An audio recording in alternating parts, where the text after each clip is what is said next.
Yeah, since we started with this, this is very unusual for us. We have Sean already raising his hand. So if you want, we can, as people start joining in, before we even do the introduction, we can start with a conversation with Sean if you want.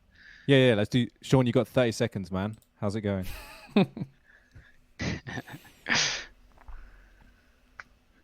Now then, How are you doing, buddy? Hello, Sean. hi. I only raised my hand just because I heard my name from Matt. So I've never used one of these before. So hello, how you all doing? Yeah, good Yeah, man. good. How are you? Cheers. You were in Canada recently, right? I was in Canada. Yeah, I was hosting a retreat out there for 7 different business leaders. So that was a real treat. Amazing. For anyone that doesn't know Sean and I have known each other for a while. We do quite similar things, but Sean kind of specializes in higher level leadership around bigger agencies. So, sort of what, like 50 people plus, Sean? Yeah, I've been doing work with a few of those over the last couple of years. It's Yeah, an interesting nice, nice. space. Tough Yeah, times in the yeah. market right now. Everybody needs to be really honing how they sell themselves and not wasting any words whatsoever. Doesn't matter what size you are, big or small. Okay. Well, we'll do our best to give you some tips around that today. But thanks for No joining, worries. dude. It's Thanks for nice to having us see you. on. Cool. Thanks, Happy Sean. to get started when you guys are. All right, so let me just do the usual introduction. So those of you who haven't been with us, it's, as I said previously, this is a completely interactive event. We'll be having a conversation with Matt. Matt is going to share some amazing tips with us. But anytime you have a question, just like it happened with Sean now, just raise your hand, or if you want to say something, and as soon as we see it appropriate, we'll bring you up on stage and talk to you. So now we have today Matt Essam. We're really thankful for having him here and for having accepted our invitation. It's Matt is a coach and he specializes in growing creative businesses specifically. But I've read some of your book, Matt, and I highly advise that anybody who wants just visit his profile. His book is free and there's a lot of value there. So go there and check it out. So I've read some of your book. I've heard a couple of your podcast episodes, and I love what you're doing, Matt. It's just amazing.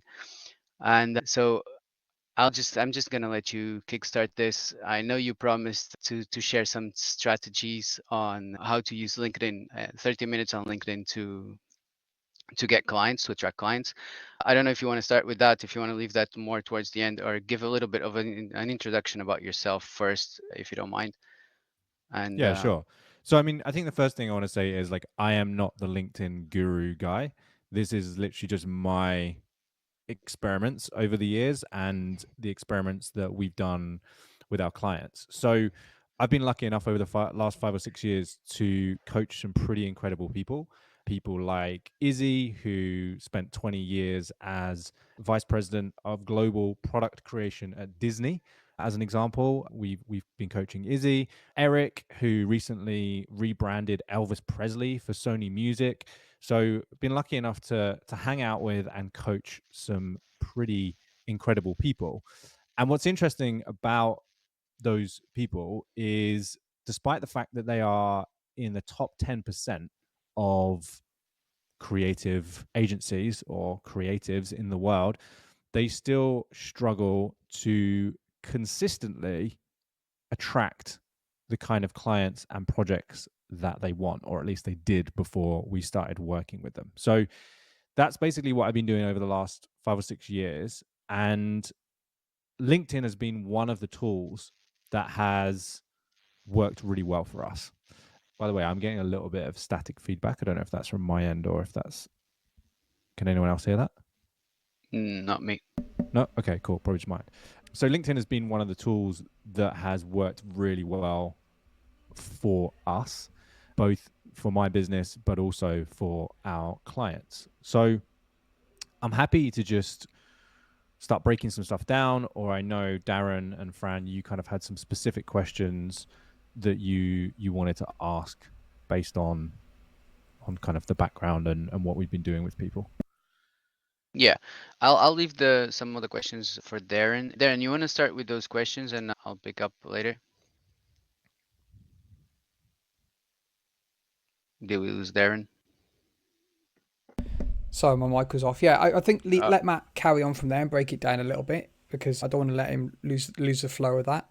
So Well, I do you want guess to like continue that? what do people want to know? Because like the hard thing about these LinkedIn audio events is like I don't really know who's here. Like I recognize a few people. We got 36 people here. I recognize a few people.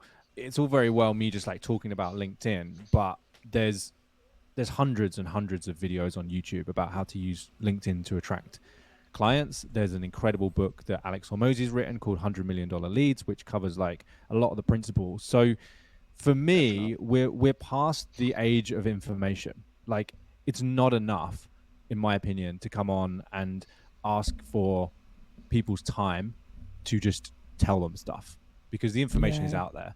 So what do people want to know? Like let's just start taking questions. Like what are you struggling with? If you're here, like why have you showed up to this event? What are you struggling with? What do you need help with? Just raise your hand and let's just bring some people up to the stage and let's just do some coaching. Let's just help some people. Absolutely. I love the idea. In the meanwhile, I love your approach to. I read some of your story from the book, and I do love your approach. It's and how it's you're so focused on mindset as opposed to tactics, and which seems to do what you're to be what you're doing here. It's like it doesn't matter. There's so many tactics for business growth, any kind of business. It doesn't matter. And I've had my fair share of businesses in the past, and I closed one this year, and failures and all that. And I've noticed that it doesn't matter which approach you take, but your personal mindset and approach to it is what makes it or breaks it. Yeah, 100%. Well, we just have to look at the facts, right? So whether you believe in the concept of mindset or not, we just have to look at the facts. We are not splitting the atom. Like building a business is hard, but it's not that complicated. You need to know who your audience is, what problems and challenges they have, and you need to have a solution that solves those problems and challenges and be able to communicate that to them effectively. Like that is the essence of a service-based business that sells something, right? It's not that complicated. And there are so many incredible books about how to build a business written by people who have built multiple seven-figure businesses several times over. Daniel Priestley, Alex Hormozy, like I could go on and on and on, right? So if it was just about the tactics and the strategies, if we just needed to know what do I do, then we'd all have multiple seven-figure businesses right now. because Absolutely. because it's all there. It's all written down in a book, a playbook, step by step. There's hundreds of courses out there done by incredible people which break it down step by step how to do it.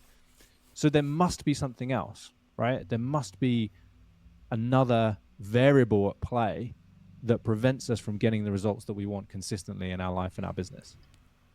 Ourselves. Yeah, well, what the noise between our ears. Exactly.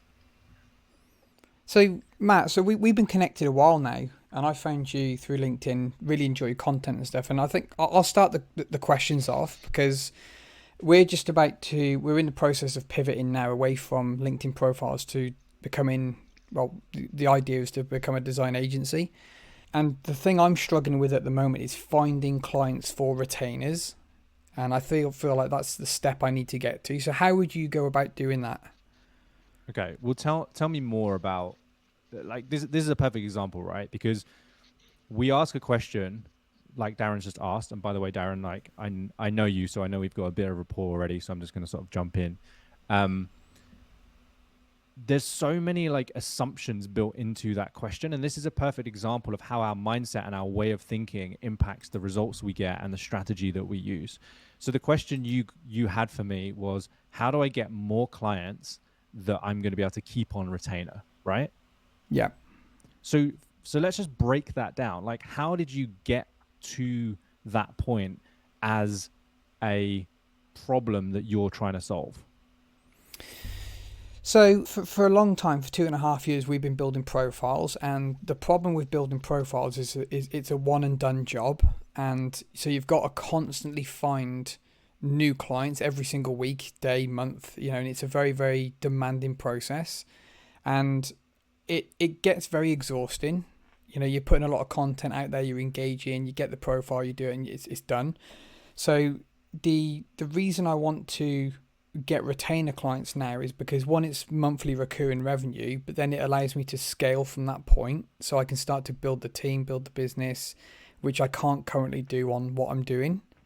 Yep, makes total sense. Okay, so for the people that you've helped, forget new clients for a second. For the people that you've helped already, once you solve that problem for Are them, you still there?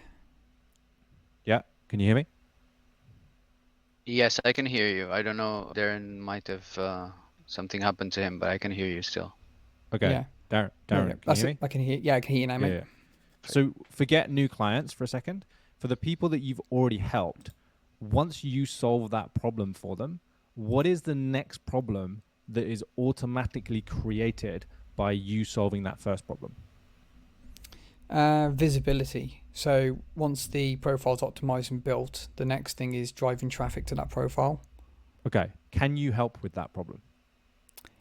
From the design element, yes. So I've started to reach out to clients that we work with, and we've got a couple coming in on small retainers who want carousel posts. So they'll come to us with the copy, and then at that point, then they're going to send us the copy. We do the design, then they've got the content. Okay. Take your like skill set out of it for a second. Like the design. Let's take the focus off of design for a second. How else might you be able to solve that problem for them?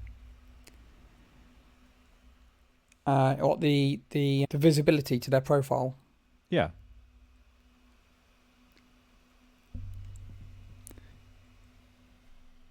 So I didn't traffic, hear that then, sorry. Darren. So traffic, what are the ways to get traffic to your profile? Right, so a lot of it's from content. That's where we'd be looking to helping them get visibility on other platforms. But I don't really know where to go with that, from like how to approach it for them to get more traffic.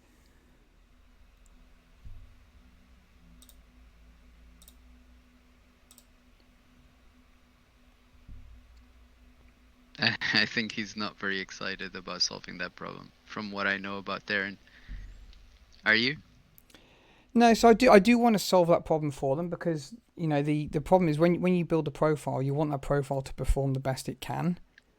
So it makes sense Exactly. to be able to help them with that further on, but it's trying to figure out how we go about doing that. Yeah, well, that's the easy part. If you are passionate enough about solving a problem, the how-to will sort itself out. Most people are stuck in their business because A, they don't know what problem that they can or want to solve, and B, they're not that excited about solving it even when they find it. Right, okay. They want to design stuff, right? They're creatives. They want to design stuff. They want to make animations. They want to take photos. That's why we got into this. But that's a hobby. It's only a business when the thing that you do solves a significant problem for somebody who is able to pay you for solving that problem. I feel like a lot of the times when we do profiles for clients, like 95% of them just they want to do their own content. They're happy to, they push on themselves from that point. Yeah. So what you have is an education problem. Right. Okay. Because what you're not doing, I can almost guarantee, is you're not pre-framing that problem before they start working with you. Right. Okay. You're not saying, hey, I'm going to do your profile. But guess what happens? When you have an amazing profile, you're going to feel really good and people are going to start inquiring, but the volume's not going to be that high. So the first thing we're going to do is we're going to design your profile. But then the next problem that creates is exposure. You need more people to see it. So the second part of us working together is us helping you to get more eyeballs on your profile so that you can get a consistent inbound inquiries every single week, every single month without lifting a finger. Right. Okay. Yeah. So and you know how you can use your skill set, Darren, to do that? Go on. So I was trying to get you to find the answer. So how can you use your skill set as a designer to improve their content to get more eyeballs on their profile? Well, by improving the visuals, the clarity, the message, the visual Exactly. attention. Carousels. Yeah, carousel posts. Yeah, carousel post is one aspect. I would encourage you to look further outside of your scope of perceived skills. And the other thing is, you can always partner with someone, right? So would you like me just to tell you how I would attack this? Yeah. So there are, the way I understand it, there are 3 ways to get more eyeballs on your profile. Number 1 is connections, so connecting with new people. Number 2 is content, people seeing your content and then coming to your profile. And number 3 is conversations or comments, so commenting on people's stuff that appears in other people's feeds, right? So I would take like a 3-pronged approach. I would create incredibly engaging, visually appealing content. I would either partner with or just get some kind of software for your clients that automates the connection process with new prospects in their ideal client persona. Mm-hmm. And I would either get them, or you could build this into your service where you get a VA or somebody to go and comment every single day on their ideal clients' personas or people they want to potentially partner with. And I would build that in to the offering. But the thing is, you don't have to deliver all of that. Right, yeah, because I think like recently we started the comment stuff and it worked really well for me. And I was always what wondering, works well for you. You've got how many followers on your LinkedIn profile? Yeah, 17, just over 17K. Mm-hmm. So you've got more than me. Yeah. So, well, that comes from a lot of content. I didn't engage for quite some time, but I recently did, and that brought in a lot of work. I think I mentioned it to you in DMs. So here's the thing, dude. You know how to do this. If I was speaking to someone who's like, I want to go and help people to get more eyeballs, to grow their LinkedIn following, and they had 800 followers, I would probably be challenging you on your skill set. Yeah. But you know how to do this. The problem is you're not looking at this through the lens of a problem. You're looking at this through the lens of your skills and what you currently do, like LinkedIn banners and how do we get retainers? Well, the way you get retainers, for everybody here listening, if you want more retainers, you have to find a problem to continually solve.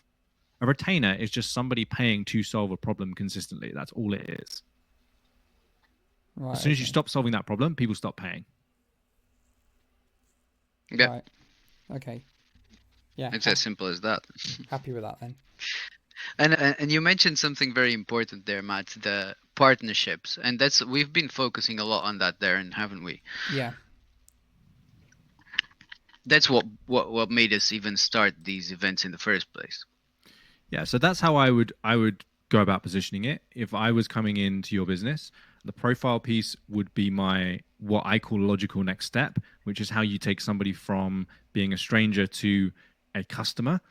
And then once you solve that one problem, as long as you pre-frame the journey, so you tell them what is going to happen after that problem gets solved, and you build that into the sales process, you then help them to get more exposure to their profile. You can use yourself as an example. You can use other case studies. And I would really focus on what is that approach? What is that methodology to get them from no one really knowing who they are to 20,000+ followers, or whatever the thing is that they want, which is probably consistent inquiries. Yeah. And I would just do that. And the question I like to ask myself is, if I only got paid when I solved this problem, what are all the things that would need to happen for me to feel confident I was going to get paid? Right. Okay. It's definitely a perspective shift, isn't it? Rather than... It's mindset, man. Yeah. Hey, Dana. How you doing? Dana has been our guest a couple of times before. She's one of our favorite people here on LinkedIn. Hey guys. Dana. Nice to see you. Hey, hi Matt. Hey, it's really good to hear from everyone. How are you doing, guys? Yeah, good. Really good. How are you? Yeah, not too bad. Was really looking forward to this. And I really appreciate that you decided to turn this into a coaching session, as opposed to what we all do. Otherwise, just have this one big lecture and just talk at people. So really appreciative of that. So, Matt, I have one question regarding not really sales strategy, but more like approach on how to sell a particular product, because I think what I have right now is not really working out. So the idea, which Fran influenced actually big time, was what we have is a consulting service that's kind of supported by a software, But it's quite high ticket, so definitely can't really market it openly, try to sell it out openly and publicly. So Fran did have the idea to create some kind of a low ticket, like a quick win, and go with that. And I'm just a little bit confused about how to go about this whole thing. Like, do we announce this publicly? How do we get enough traffic for people to even look at the low ticket?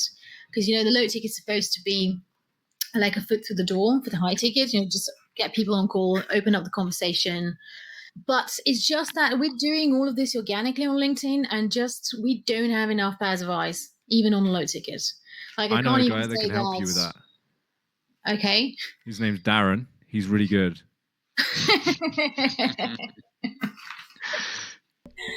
Yeah, the thing is that, like, what I advise Darren to do works for him because he already has a massive audience. Look, so here's a really valuable thing for you, Darren. So now you just got buying belief number 1. Okay, so buying belief number 1 from your target audience is this works for you because you already have a big following. Yeah. Okay, so that's content pillar number 1. You need to start busting some buying beliefs around that. What else? Why else won't it work for you, Dana? I think that's the main thing. Okay, Darren cool. has 11K people more in his audience than I do. Okay, and I have perfect. a newsletter, and I can see the numbers, Matt. I can see how many people I can get on a wait list, and I can see a post where I announce something. If it gets like 2K impressions, I know this means like 16 people on a wait list. Yep. Okay. So yeah, I mean, I realize that I may be totally wrong, and it's probably not a traffic problem. It's just I think it's a traffic problem, if that makes sense. Well, it might be. So let's zoom out for a second. Okay. So first thing I need to know is, what do you actually want as an outcome? What I want as outcome is enough people who have pre-qualified themselves as, people who have this problem that we're solving. How many is enough? Enough would be, I would say, let's say 20 hot pre-qualified leads a month. This would be enough. Okay. So forget the month for a second. Like, what's the first outcome? Like, what's the first milestone you need in order to keep moving forwards? What do you mean in terms of milestone? Well, like, if you got 20, would that indicate that this is worth continuing with? Yeah, I would say so. Okay, perfect. So the solution is really simple. Go to scoreapp.com, sign up, create a landing page, and explain the offer. Explain the thing that you're thinking of doing, and have a button that says join the waitlist. Yeah, okay? We did that already. Okay, and how many people signed up? 19. Okay, so you're one off your target. Yes, but not exactly, because most of these people are actually people who are just friends and they support us, and they're in our LinkedIn eco chamber, and they just want to be supportive. Okay, have you asked them, and you actually spoken to every single one of them, and like that's a fact? Have. That's not just an assumption. Yeah. Okay. Yeah, because we spoke to them in terms of like customer discovery even before that, and they said, yes, this would be helpful for this, and that, but they wouldn't exactly recognize themselves as that ideal client. Okay, so they wouldn't recognize themselves. Does that change whether it would be helpful for them or not? I think it would be helpful for them. Yeah.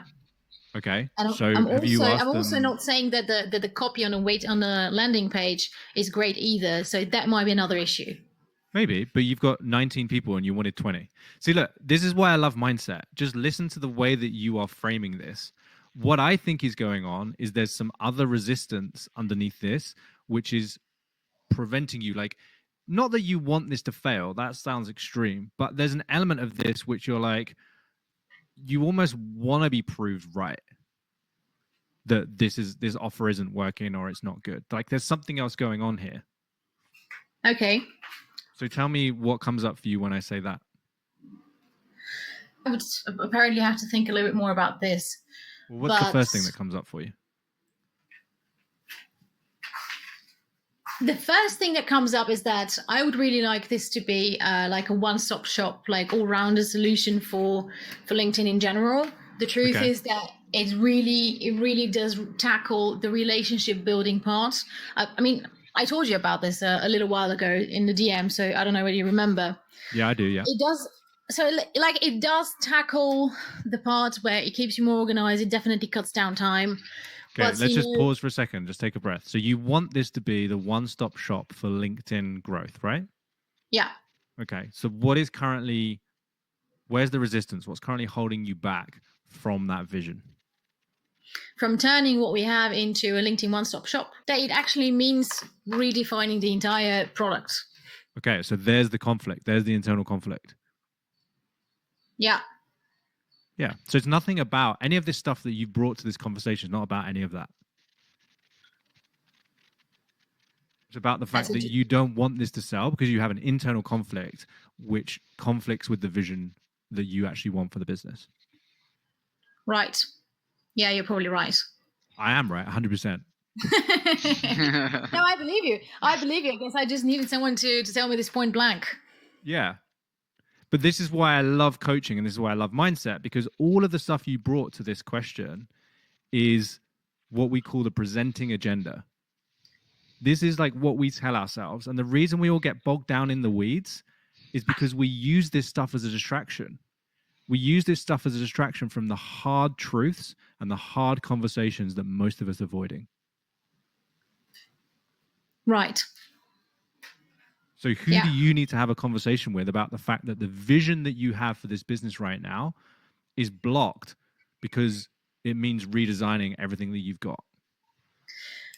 Well, probably my partner. Yeah, probably. In the first place, I would say. Yeah. Yeah. From a strategic point of view, can I just finish this? Yeah, just go let ahead. this sink in for a second. Okay? Because what our mind wants to do is say, but I just need to fill in the blank. The thing that will serve you the most right now, Dana, is just like literally jump off this audio event, just let this land. Yeah. And then just decide, what am I going to do about this today? Yeah. And take that action. And that will be your breakthrough, I promise. Yeah. I'm actually going to sit down and write it down. Okay. Awesome. Love it. Okay. Thanks, man. I was actually going to give you my strategic point of view. Please don't. That's why I was going to say I'm not going to say it anymore. After you said that, I'm not going to say it because I think it's much more helpful what you just the way you just reframed that. So because it's not about strategy. Quiet. I can guarantee I've coached enough people to know it's not about strategy for Dana right now. Yeah, I love it. I love what you've just done here and what you do. So basically, Matt, you told me that I don't believe in the product. So I'm glitching no, here. I don't know if I'm still audible. The insight is that you have a vision for this product, right? But it involves a lot of pain for you. It involves, in your mind at least, so this is the conversation you need to have. I'm not saying this is true. This is just what you've told me, is the what I want this product to be and what I want to take out into the world actually means redesigning everything we've currently done. Or at least reframing it. Or reframing it, or whatever the internal conflict is. Yeah, you're really right about that. It's just that here comes the but. No. It would happen. There is one thing here that I don't know whether you've ever worked with a partner, like partnered up with someone 50-50 and creating something like co-creating. But there are tough conversations to be had, to put it this way. Yeah, they are. Yeah, there's some really tough conversations to be had. So a part of the resistance involves having these tough conversations. 100%. I totally get that. That's all the work. That's all there is.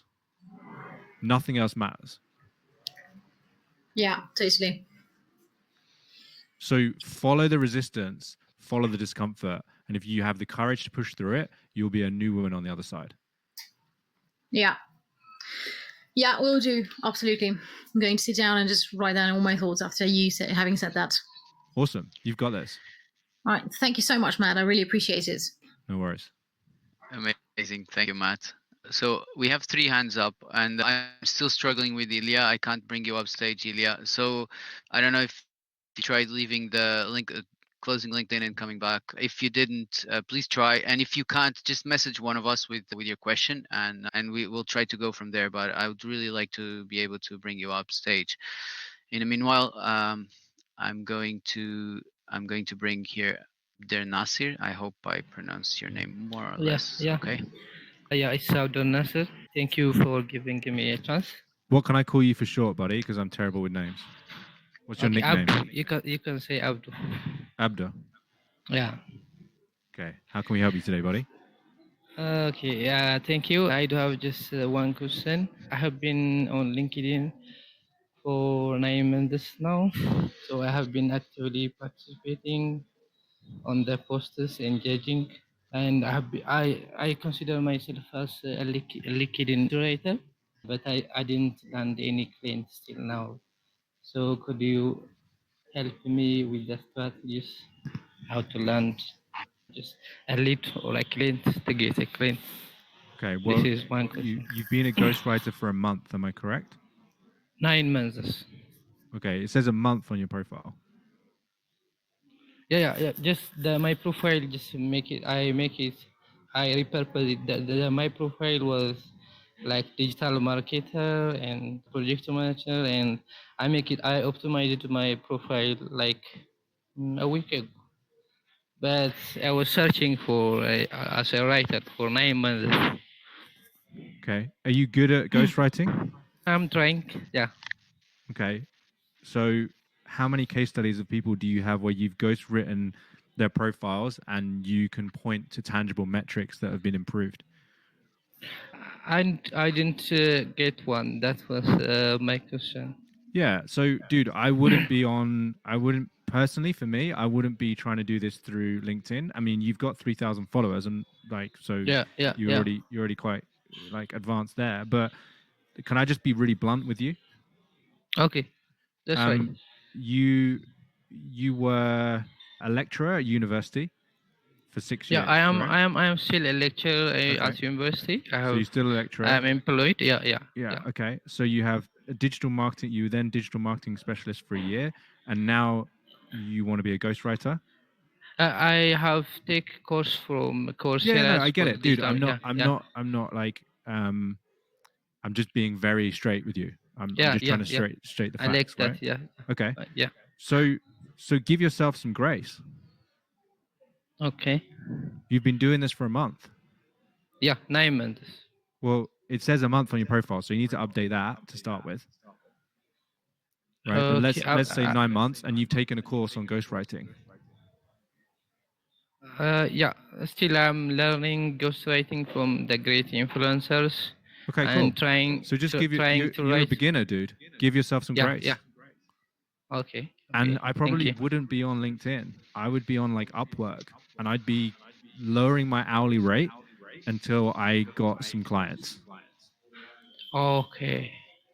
So I have to focus more on Upwork. Well, here's the thing, dude. Here's what I think is happening right now. Your LinkedIn profile is positioned like you've been doing this for 10 years. Ready to get results, create content that attracts, engages, and converts. But you've just told me you don't have any clients yet. So I muted you. Sorry, I muted him because he was echoing. So just so he's aware, and he can unmute himself when he wants to speak. Okay. So Abda, do you get that? Do you get that? Like your LinkedIn profile is making you out to be an expert, but you don't have any clients yet, and you've only been doing this for 9 months. Okay. Yeah, I get that. So what do you recommend? I recommend you going on Upwork or Fiverr or somewhere like that, and I recommend you literally lower your rate until people feel stupid saying no, and aim to get 10 case studies and make sure that you have some tangible metrics with those case studies. So say to people before you start working with them, I will ghostwrite your profile, but I want to use you as a case study. And I want to know what's important for you to track. So maybe it's inquiries, maybe it's profile views, maybe it's followers, whatever it is. And I want you to imagine that you're only going to get paid when you increase those metrics for that person. And when you can do that with 10 people, then you can come back on LinkedIn and you can say, here are 10 people I've helped. Here's exactly how I helped them. Here's the metrics that are improved. Who else is interested in getting these results? Okay. And then see who inquires with you. Thank you very much. Thank you. Welcome, dude. Yeah, Matt. I feel like so many. Sorry, Fran. I was just going to say, Matt, that something I did when I first started getting into design was I did banners for free, and all I wanted was to design, get a portfolio, and then get recommendations. So that was my whole reason, and it does help a lot. Like you just said to him now, like lower your costs so much that people feel stupid saying no. And well, he's got the advantage of being in full-time employment. He doesn't need clients. Yeah. Yeah. And that's what I was gonna say. I feel like so many people here on LinkedIn would need to hear what you just said, Matt. The problem is, like, people who have been around, like I've been, like you, Fran, right? I've had a couple of businesses. I've been self-employed for, I say self-employed. I've been doing my own thing for close to 15 years now. I've bought a shit ton of stuff. Like, I've spent hundreds of thousands of pounds on coaching alone. So I can spot when people are good at what they do and when they're still learning. So the reason that I would never inquire or even probably entertain a conversation with someone is because there's incongruence. There's incongruence between what they're saying or their website is saying or whatever versus where they actually are in their journey. And I blame that on the influencers and the sell me the get rich quick scheme. Like, I blame it on all of the people that Abda is probably following, because they make it seem like you can just get this stuff overnight. Like, oh, change your LinkedIn banner, do this, do that, and you'll get hundreds of clients. No, you have to get really fucking good at what you do first. That's step number one. And I think so many people are trying to skip that. Exactly. A lot of people are skipping step number one. Who have we got next? We have Manuel already here. Hi, Hey, Manuel. Manuel. How are you doing? I'm doing great. Thank you for having me today. I love these events. That's why I come. We're not most likely in the same industry. And well, you're quite far. I don't know if anyone else is struggling to hear, but you're quite far away. Can you put yourself closer to the mic? Can you hear me better now? Yeah. That's okay, man. It just sounds like you're speaking through one of those like tin can things you used to have when you were a kid with a bit of string. And what about now? Yeah, it's a bit better. Go ahead, man. Better? Yeah. Okay. So I've been in, it's a bit of a different industry, but just focused on marketing.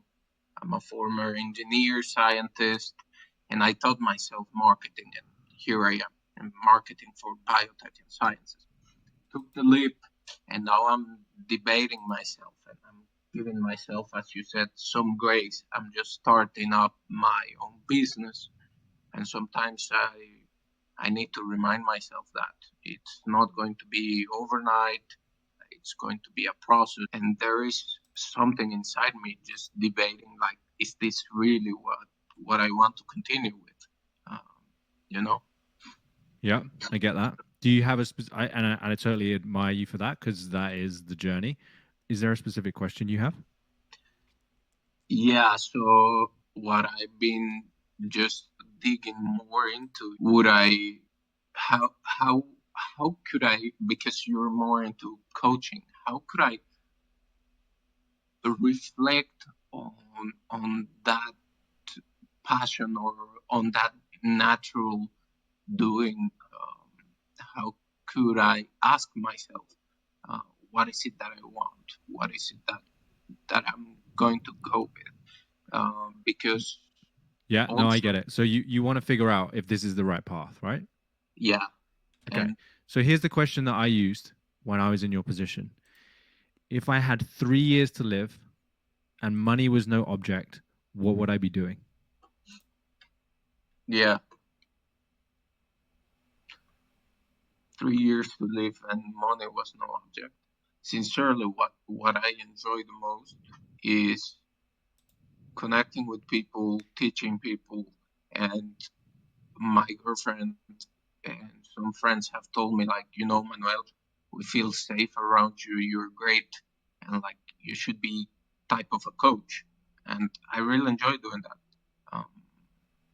So it feels that I know the answer, but yeah. So the other question you can ask yourself is, what would I do if I knew I couldn't fail? If I knew I was guaranteed success, what would I be doing? So Part one is figuring that out. Part two is then figuring out, okay, how do I turn that into a business? And that's a different question. But you have to know part one first, because otherwise there's like 1,000,001 businesses that you could do.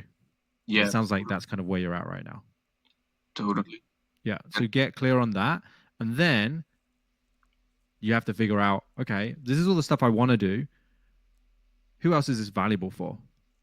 What's a problem that I see in the world that I would be passionate about solving with these skills or with this medium? Because here's the thing that everybody needs to understand. No one cares about what you do. What they care about is the problems they have, the desires they have, the frustrations they have.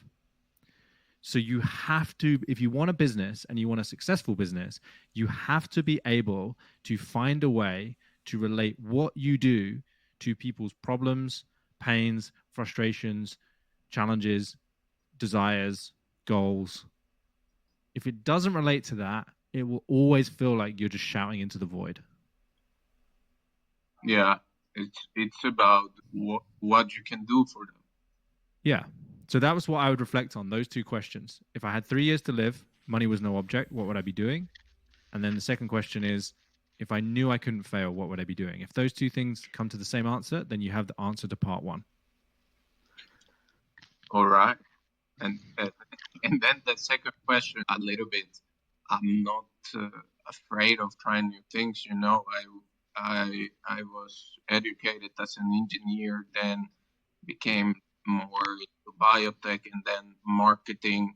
I don't know if it is a problem I see myself, but I struggle to like how you build that authority in something new that Well, Manuel, what you're doing right now is you're creating problems that don't exist yet. Yeah. So your number one job is to figure out the answer to the questions that I just asked you.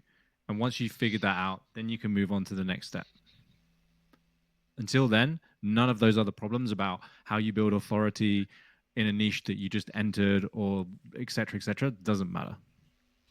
So, do you have any, if you can drop any recommended books or so, it would be great. Yes. Matt Essam's book, actually. Click on his name right now and go download his book. That's what I was going to say. From what I hear you saying, that's what I think you'll benefit the most, reading his book.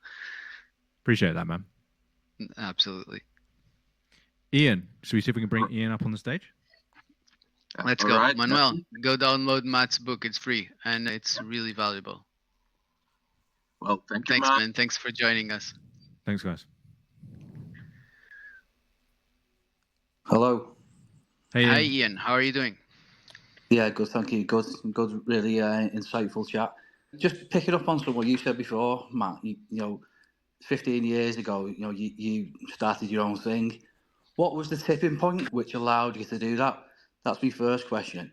Secondly, I'm in full-time employment, 20 years history in comms, marketing, journalism.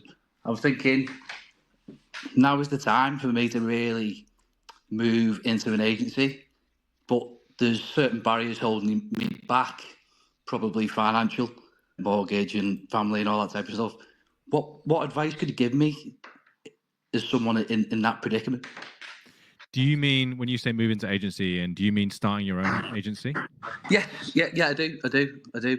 I've kind of started my own business already. I've got business sorted. I've been in operation for 9 months, but it's been a side hustle, Matt. It's not been a major thing. I've been juggling things and working. After hours, work from 9 till 1 in the morning just to get stuff done, just to get it moving, to see what it is. And you know what, I've had some really decent and measurable success. Particularly in the construction industry where I've been for 10 years, and thinking, what, I could make a real career of this and do it myself, because I'm someone who's capable. I've got the passion, I've got the energy and drive, but it's the barriers to kind of doing that. And I can imagine a lot of people in similar positions on the call thinking, I've got the same kind of dilemmas in terms of family and mortgage, and you're getting that regular income. I'm in full-time employment at the moment, but it's probably not where I want to be. But I'm just doing that, and then trying to start the other thing as well. So it's a bit of a funny one, really. You know, at what point do I do this? You know, I'm 43 years of age. I'm still young enough to do it. I've got the experience, and you know, I've got a really good track record behind me. But it's just having the power to really press go. Yeah, makes sense. Yeah. So do you hear what I'm saying on that one? I absolutely do, man. So can I ask you a couple more questions? Of course. How old are your kids? 10 and 8. Okay. And you said at the moment the biggest things you feel holding you back are maybe financial constraints. So you committed to a mortgage and things like that, right? Yeah, purely that. You know, I've got a comfortable job. You know, I'm doing it standing on my head, to be honest with you. But you know, it's paying the bills. You know, but on top of that, you know, I'm doing something which, you know, in a niche in the construction industry, just to kind of get this moving, just to see could I make it work. You know, and the feedback I've got from this particular client, I've got one really good client, and I've made a major difference to their business. I know I can 10x that, but it's having the kind of, yeah, let's go and do it. But you know, I don't want to be living hand to mouth for the next couple of months. You know, when I've got other commitments as well. So you know, it's a little bit of a conundrum, really. But you know, I've got to solve that myself. But I thought, you know what, let's float that to you guys. See if you can give me a little bit of advice on it. You know, LinkedIn's a big part of that. You know, I've grew this particular client's LinkedIn profile from 800 to 4,500 in the space of like 6 months. So you know, we're getting some decent traction on it, and the engagement is probably second to no one in the UK, without revealing the name of that particular client. So you know, we're doing some good stuff. I know what I'm doing, but it's having the courage to go and do that with someone else, if you know what I mean. I'm just curious, what's the rush? The rush is because I like to get things done. You know, I'm someone who doesn't sit on the hands. You know, I've been successful in my kind of corporate career, but I'm thinking, you know what, I'm done with working for PLCs who take the pound of flesh. You know, let's just do it for yourself. Yeah, I've got some stuff that my intuition is telling me, and I've got some stuff that is more general advice. Right. And without going really deep on this and Yeah. turning it into like a really long coaching session, which we don't really have time to do, my reluctance to give you any kind of motivational advice and kick to go and do your thing full time is the fact that you've been employed for so long. Yes. I had a quick look at your LinkedIn profile. I know you've had like contracting jobs and things like that. Yep. Your first question to me was, how did I do it? How did I go and start my own thing? Yes. And I've always done my own thing. Right. Okay. Right. I know I'm unemployable. I could never work for somebody else. And that's always been a feeling throughout my life. I couldn't wait to leave school. Literally could not wait. I went through sixth form and university mainly to appease my parents, not in a way that was like, oh, mum and dad would be proud, but they always told me that the better educated you were, the more choices you had. And it was mainly a thing where it's like, it's probably a sensible decision. I'm going to do it to keep people happy. I always knew that I would never work for somebody else. I hated it. Any job I ever had, I couldn't tolerate for more than about a year. I think the longest like proper job I had was about 18 months when I worked at a big marketing agency in London. Yeah. But I hated it. Every single day going into the office, I felt like my soul was being destroyed.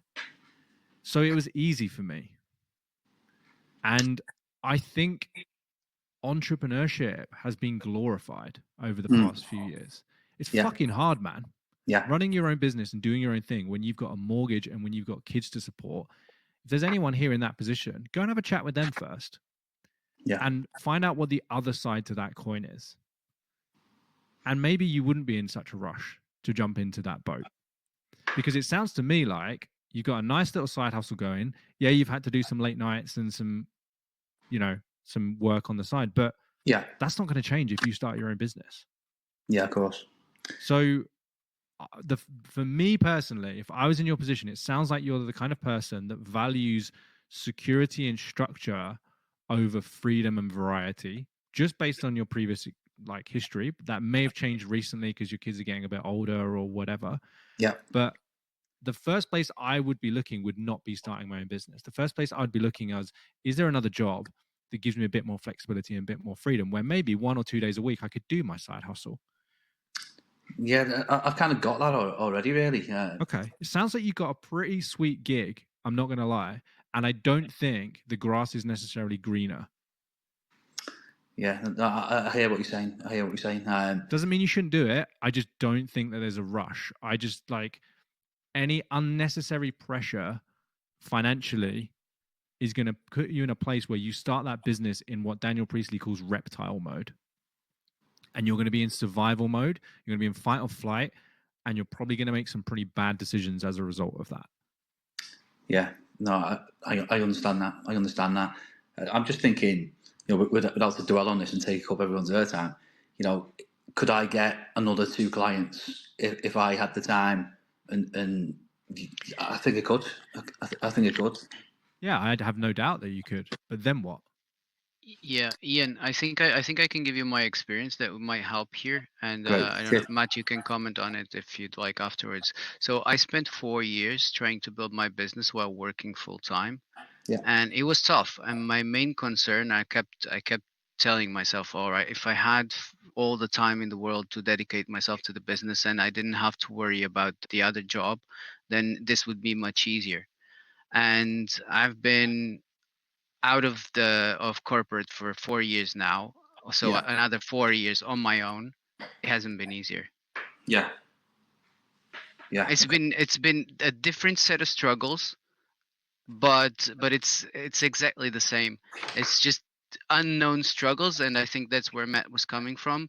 Like that's why that's what I understood. That's why he's recommending that you don't rush, because the struggles that you have right now are known to you. Yes. And the ones that you are going into if you drop your job and start full time are unknown to you. Am I right here, Matt? Yeah, absolutely. I think it's really valid input from somebody who's been there recently and done that. I think that's better advice than mine, to be honest.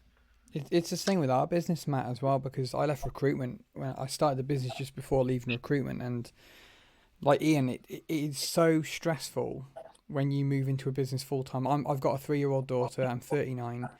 Yeah. And I left recruitment. That was like a 40k a year safety net that I had, and Yeah. it's gone. And some months now, like my business does pretty well, but Yeah. some months I'm like, how am I going to pay the rent? Like we are like, if we have a quiet month, we struggle, like really struggle.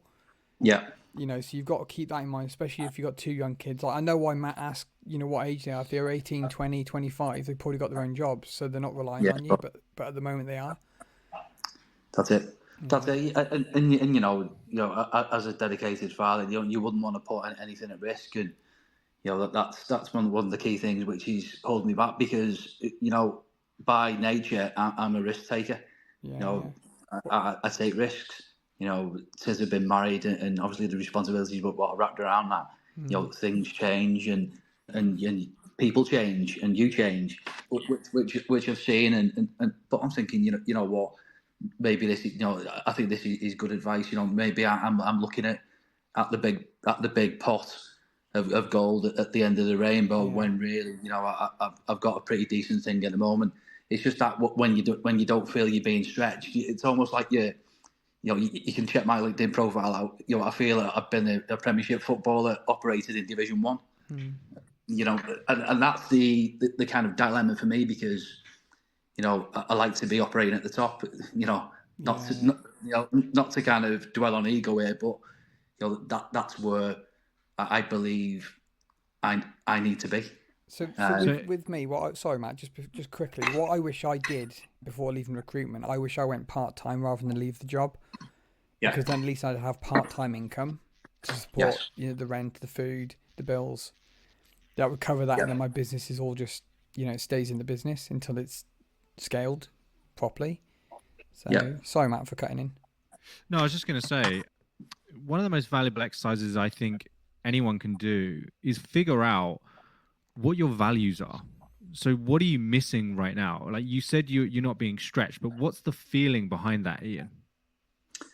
Probably because I'm used to operating in a big corporate, and I've gone into an SME just to get a bit of an easier life, really. Because in my previous job, as probably many people on this call would appreciate, you're up and down the country from anywhere from Yeovil to like Windermere, which for those listening in the UK, it's quite a big stretch. So one day it could be down south, one day it could be up north, and vice versa. And that takes its toll over a number of years, which it did. So just do me a favor, come back to the question. Yeah. The thing that you feel like you're missing right now, how would you describe that as a feeling? It's unfulfilling potential, I would say. Okay. And so if there's unfulfilled potential, what does that then mean for you? Well, it just means frustration, because I think I mentioned it before. I want to achieve more. And deliver How do you know more, when you're fulfilling your potential? What do you need to see or hear? Yeah, I like to be stretched. What does that mean? How do you know you're being stretched? I like to say I've got a decent sense of awareness, but I like to hear that from the people who pay me wages as well, and I've always had that in different places. But I've had to adapt. You like to hear what? Sorry. Yeah, I'd like to. Sometimes in work, and I think everyone's probably seen it. It's the small things. The well done. You're doing a good job. You're making a difference. So right now, is there a missing element of feedback at your work? Yeah, there is, and to me, that's quite big. When I've run teams, small and large teams, it's an important mechanism that you feedback and you feedback in the right way to your team, not constructive, good, bad, ugly. I don't always get that at the moment, but it's just a case of me feeling that I need to be operating at a really high level, which I believe you can. As I said, I've got a decent track record of experience behind me. I want to get back there. So Ian, I'll ask you the same question that I asked Dana. What is an uncomfortable conversation you're currently avoiding? Probably to say, listen, no, maybe the conversation is something like, maybe I should consider going, part time or looking for something different, where I can still do my side hustle, but also, get paid this kind of a decent wage, which kind of washes my face, if you like. Yeah. Or is there first a conversation to be had with the person that employs you to just make them aware that right now you don't feel like you're being stretched and that you don't feel like you're getting feedback from them? Yeah, potentially, but you've got to. No, I think actually on reflection, you are right in that respect. Well, it feels a little bit like a relationship, right? And it's like you've come to this call with this problem. It's like, I'm not really being fulfilled in my relationship. Maybe I should go and find a new one. Maybe I should kind of back out of this one a little bit and see what else is around. Correct. Maybe you should have a conversation with the person you're in a relationship with and tell them that you're not feeling fulfilled. Yeah, I think that's decent advice. That's fair. Because you just never know what's going to come from that. Yeah, definitely. It's an interesting one. It's an interesting one. There's other factors which I won't bore people with as well, but there's some macro factors coming in here. Yeah, and there always will be, right? And our brain is very good at latching onto those. Right. And our brain is very good at using those as a reason to not have the uncomfortable conversation. Oh, yeah, but, they've said X, Y, and Z, and I know really that this is not an opportunity, and, oh, but so-and-so's here, and they're leaving soon, and we make up all of these stories and all of these reasons. But if you actually just go and have that conversation and you say, hey, by the way, here's what I really need. Ian, you need to get clear on that, right? You need to get clear on what growth looks like for you. You need to get clear on what fulfilling your potential looks like specifically. Hey, here's what I need on a daily basis. Here's what I need on a weekly basis. This is what a 10 out of 10 job would look like for me and feel like for me. Can you provide this? Are there some ways that we can work this out? And if the answer is no, then you can leave that job knowing you've tried everything that you could to make it work. Yeah. No, it's good advice. No, thank you for that. Thanks, guys. You're welcome, man. Anything you guys want to add, Darren or Fran? No, good, mate. All good. That's perfect. Who's up next? We have Nikki. I'm going to bring Nikki up stage. There we go. Thanks, Ian. Hey, everyone. Hi, Nikki. How are you doing? Good. How are you? Good, thank you. I just firstly want to say, Fran, Darren, thank you so much for this event and hosting it weekly. I've just found so much value in this every single time I've attended.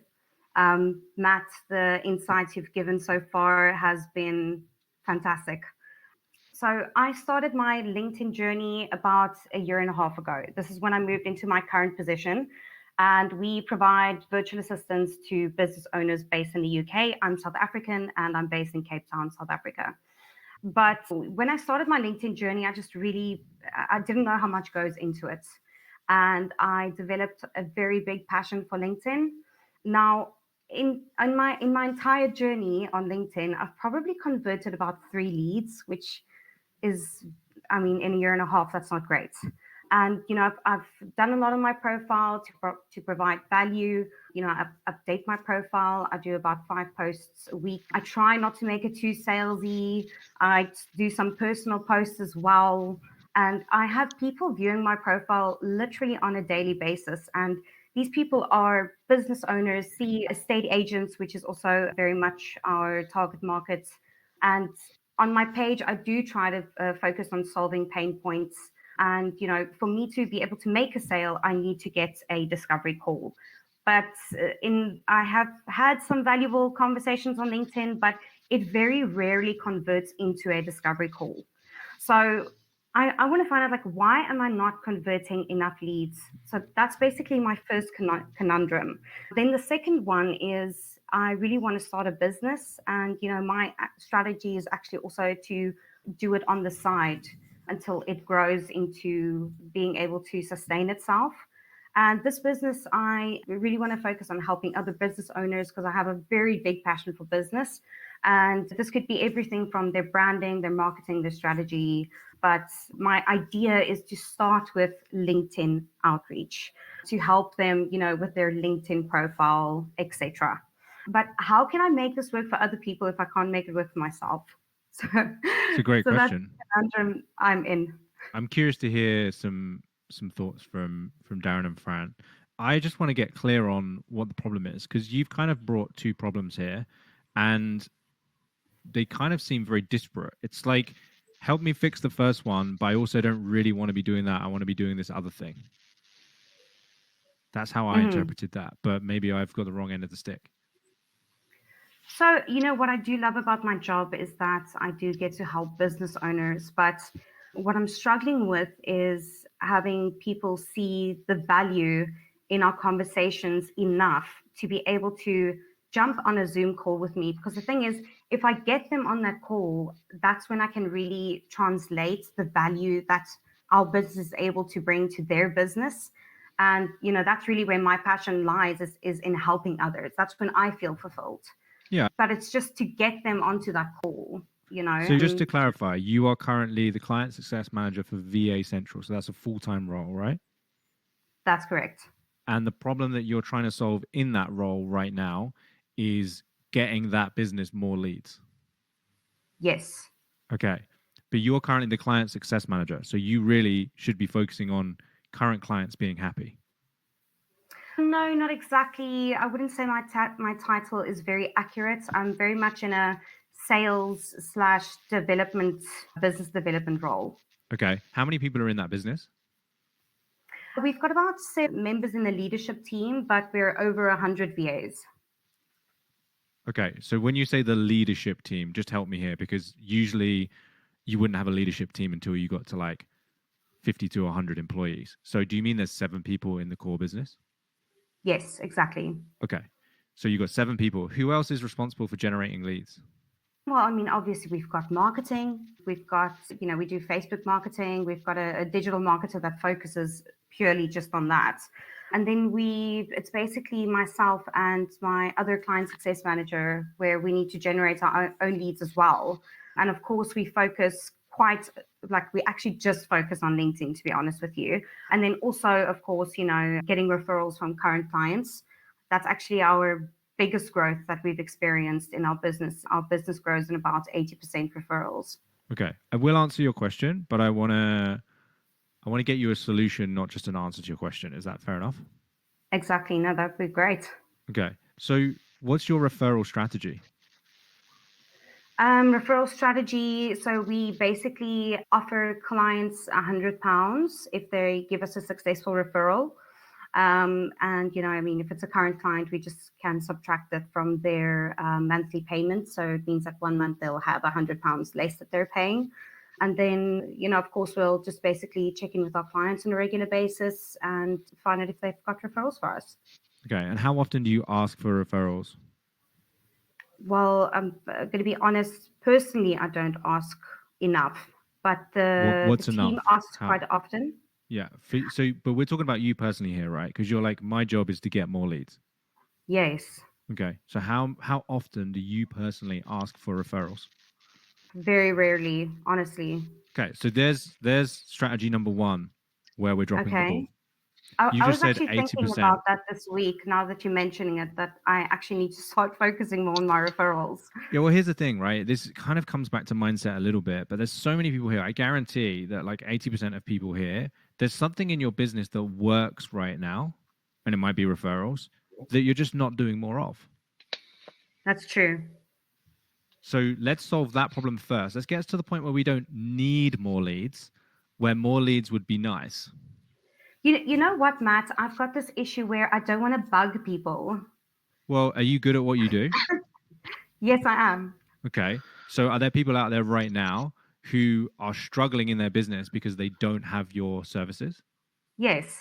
Okay. So isn't it pretty selfish of you to be so worried about your own ego and perception that you won't go and help those people? I thought you wanted to help people. I thought that's what your calling was. Yes, no, I know. I guess if you look at it from that perspective, I get what you're saying. What other perspective could we look at it from? Well, from the perspective that I don't want to bother current clients, so who's that by about? asking them for something the whole time. I want to provide something. I don't want to. That's probably just about myself. Yeah. So is that serving people and helping people, or is that being obsessed with yourself? Probably more to the obsessive side. Yeah, and I thought that wasn't you, right? Yeah. Okay, I hear what you're saying. Do you hear what you're saying? Yes. Okay, cool. So can we fix that problem first? Yes, absolutely. Great. So who are you going to ask for referrals from this week?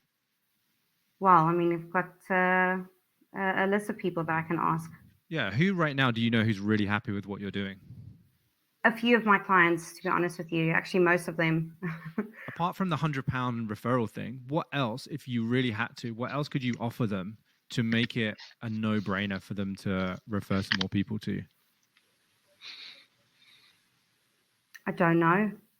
Okay. Could you come up in the next few hours, if you really pushed yourself, do you think you could come up with 2 or 3 ideas?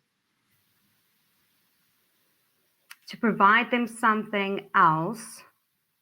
Yeah, other than here's £100 off. Yeah. What else could you do for them?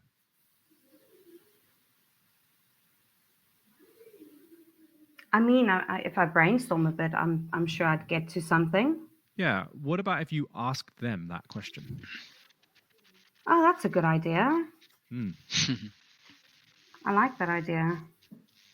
Because we make assumptions, right? I would say, I would bet quite a lot of money on if you asked them how valuable or how appealing it is for them to refer people by getting $100 off. I reckon 80% of people would say that it's not really that important.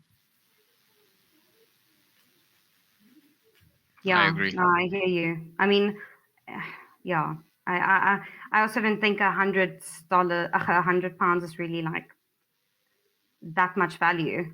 No, most people don't care about money when it comes to referrals. What they care about is they care about looking good.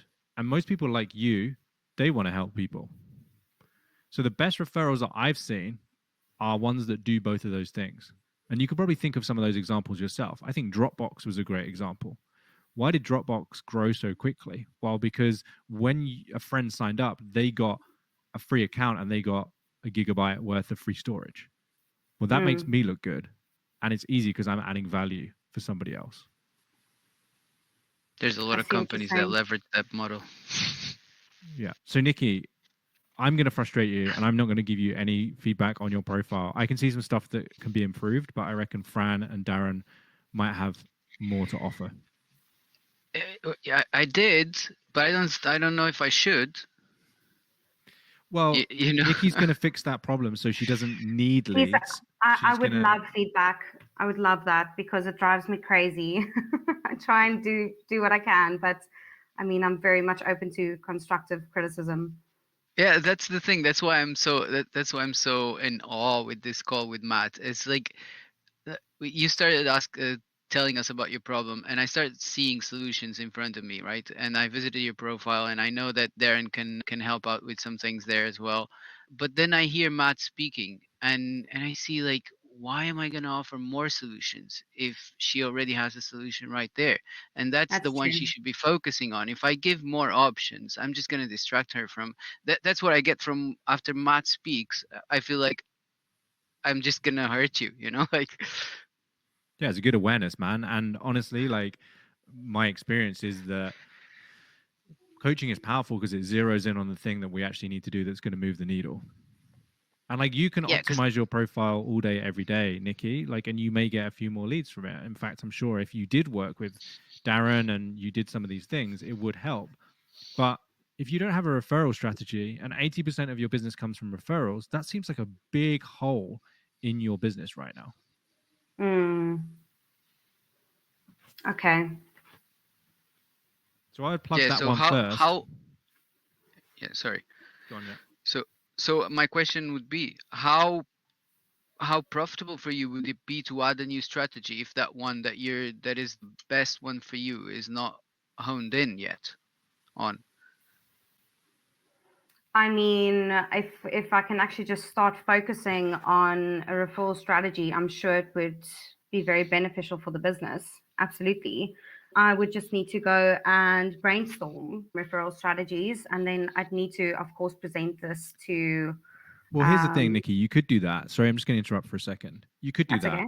Or you could just pick up the phone to 3 or 4 clients that you know are getting value right now. And you could just ask and them, ask them. what would make it a no-brainer for you to refer 2 or 3 people to us? Okay, that's a really great idea. So I'm going to start there. Yeah, let them design the referral strategy. That's a really great idea. Thank you so much for that. You're welcome. So I don't know if Darren wants to add something on your profile. Well, here's why doesn't, if I'm going to drop Darren in it for a second. Darren, why don't you record a 1 or 2 minute loom for Nikki where you go through and just do a free little profile audit, and when Nikki's ready and she just signs a few new clients and has some budget, she can go to her CEO and be like, hey, I just brought in 3 new clients. I'd really love to work with this guy Darren because I think we could improve our LinkedIn strategy.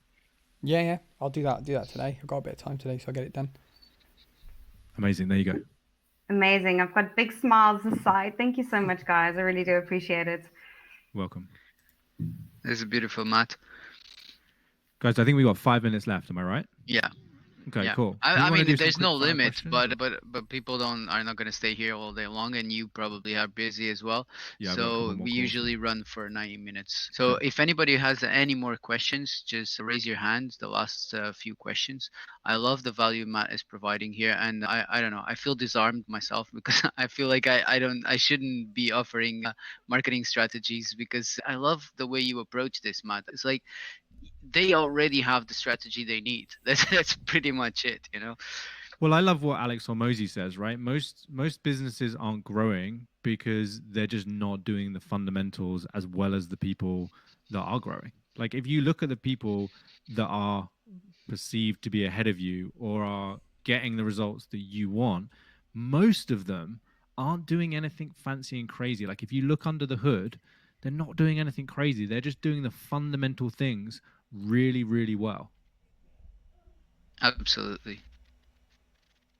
Yeah, I mean, I ran for the last 2 years. I ran a business based solely on referrals, like 100%. So it was nothing else for 2 years, and it took me a while because as a marketer myself, I needed to get an inbound system for the company but I was so busy because it was just me and a partner in the beginning that I was so busy that I couldn't get myself to build a system for the company, an inbound system. So things were working and we were getting paid. Clients were coming. So I just focused on the internal systems of the company instead, and then I finally let go, and we kept growing. Yeah. I mean, like, that is $100 million offers, right? It's build a product so good that people feel stupid leaving. Yeah, absolutely. Yeah, I mean, that's totally our mission, right? And we have quite a lot of inbound, but we've actually put a pause on a lot of our marketing right now because we just want to double down, and we just want to improve our products. We want to improve our team. We want to create something that when people join our program, at the end of it, like, they would feel stupid leaving. Yeah, I love that. Because that company will build itself. Yeah, absolutely. And you said something here very important. I feel like a lot of us, we start in business for ourselves. So we're starting, like, the business is for ourselves, for us to get paid, for us to pay the bills and to do something we like. But I felt like, for example, that's one of the reasons I left this business. I closed it this year. First of all, me and my partner weren't aligned anymore, but I noticed that moving 100% into my marketing activity, one of the things you mentioned in the beginning of this call is the passion for finding the client's solution, not the passion for doing what we do, but the passion for actually solving the client's problem. Yeah. Well, when you get hyper focused on that, that's the ultimate form of creativity for me, because when you're hyper focused on a problem, you get to be creative around the solution. You can use whatever tools in your toolbox you want. You can use other people's tools, right? You don't even have to be limited to your own skill set. You can partner with somebody else to deliver an element of that. So like what I was saying to Darren, like, there's software out there that can automate connections. There are other companies out there who will go and do a lot of that heavy lifting to get more eyeballs on your profile. There's people that run LinkedIn ads. You can bolt all of these things into an offer and sell it. You don't have to deliver it yourself. Just go and look at Apple or Porsche or whoever. Like, they don't make all the parts to their products. Other people do, and they bundle them together and say, hey, this is a Porsche now. Like, Pirelli make the tires, Bose make the sound system, like, yeah. But this is a Porsche, and you identify it as a Porsche. So I think as creatives, we'd all benefit from thinking about our business a little bit more like that, because it's the ultimate form of creativity. What do you love doing? Okay, cool. Well, you can deliver the elements of that, but what other ingredients are needed in this recipe to make this meal taste really frigging good? And where am I going to get those from? Yeah, which comes back to the questions you were asking, Darren. Like, what is the next problem that arises and how can you solve it? Because for every problem we solve, there's a new problem coming up. Yeah, that's the nature of business. Yeah, I love it. And yeah, we're going to be wrapping up soon, so I don't think nobody raised their hand. I don't think we have more time for questions. But Matt, this has been absolutely incredible. I love the turn that this took, and we do these events very organically, and we try to get a feel for what the best approach is with each guest, and you just blown this out of the park. It's been incredible, man. Awesome. Well, it's been enjoyable, and yeah, it's why I get out of bed in the morning. So I love doing this as well. Now we got Stephen with raising his hands. Do we have time for one last question? Yeah, let's do a quick fire. I won't go deep with Stephen, but if you got something quick, I'm happy to answer that. All right, let's go.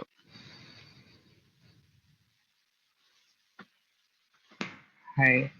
Hi, Stephen. Yeah, nice to meet you. Actually, like, really appreciate doing this, and like, I have been like Matt because like those like ideas as well, like those my grandparents like who wanted me to become. Dude, sorry, I'm gonna have to pause you because I'm really struggling to hear what you're saying. Is there any way you could just like take your headphones out or something and just speak straight into your phone? Yeah, just.